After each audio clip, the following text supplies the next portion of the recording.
So it started one snowy day back in the early 80s. No, it, yeah, actually, my kindergarten teacher needed to figure out something to do with me and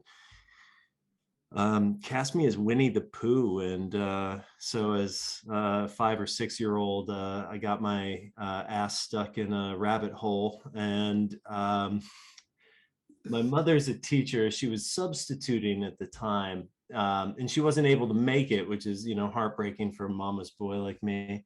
But my grandmother was able to come and just, I don't know, just it was kind of, I took note of it. She was very proud, and I was pretending for other people, and it was pretty remarkable. Yeah, it seems a lot of us have been starting it at a very, very young age. Like kids, elementary school, maybe even right before elementary school. It was the case with me and Jeff, and now you. It seems to be a great, like, I'm not sure if it's babysitter is the right word, but certainly a great funnel for that energy and focus for the energy that, like, the problem children like us tend to have. And by problem, I just mean like the not, at all problematic, or more on the therapeutic sides, though of course that's definitely a thing, but more just like, okay, this kid has a vivid imagination, lots of energy. Their hand-eye coordination is not quite up to maybe where they're supposed to be, so it wasn't going to be sports with me early on. That's something that came later. So it was, let's put this overactive imagination to like a more focused use. Nice. And how did you end up at UArts? I had started coming to Philly for punk rock shows when I was in high school. Living in a small town, the driver's license doesn't just mean freedom of the road, it means freedom to get the fuck out. So me and a few close friends would just make weekend trips to cities. In that area, it started out going to Ithaca, Scranton, Wilkes-Barre, and then New York, Philly.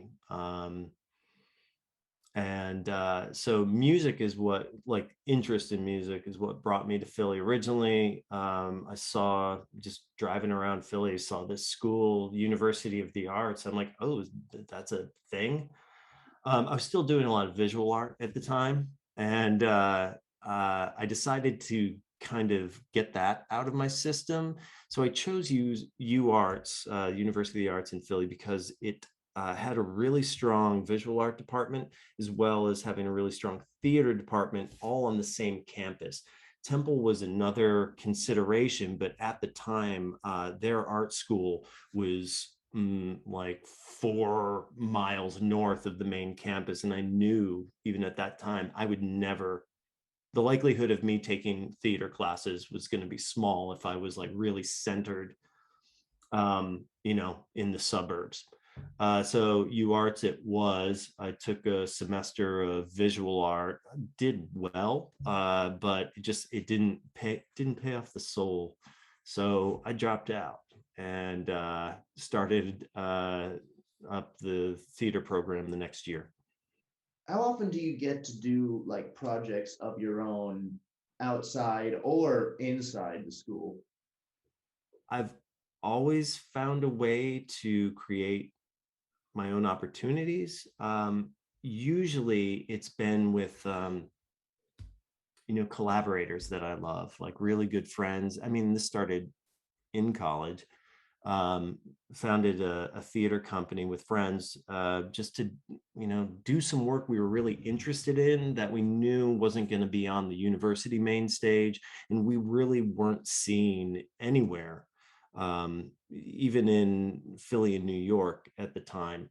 um, some of it old school experimental, say like Sam Shepard, and some of it a little more absurdist, Ian Esco or Dario Fo.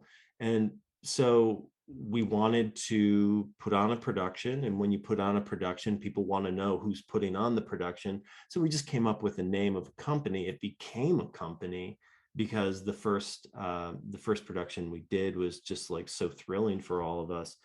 um, and at the time in Philly, there really weren't any small companies. So we got a lot of like undeserved critical attention. And that was kind of the start of this, of like, hey, pursue what excites you. Don't just, wait for the phone to ring, or, go through the whole audition process, which is pretty demoralizing, open calls and like season auditions, um, as opposed to specific production auditions, which you can't always get. Sometimes, when you're just starting out, it's like, hey, we'll take a look at you for the whole season. If we like you in, whatever, January, maybe we'll call you back the next September or the following January.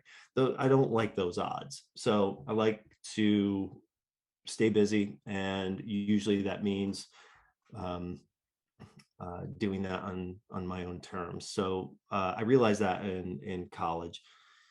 Being paid for it is also nice, but yeah, I just love scrappy guerrilla art making. I do like having the luxury of budgets. I mean, it's nice for sure, but like, you know, in the absence of a budget, like your imagination has to get around that stumbling block. And there are a million old theatrical tricks to go about doing that. And if you have kind of lived your life the right way professionally, you're making friends along the way. So friends equal resources, and it does take a village.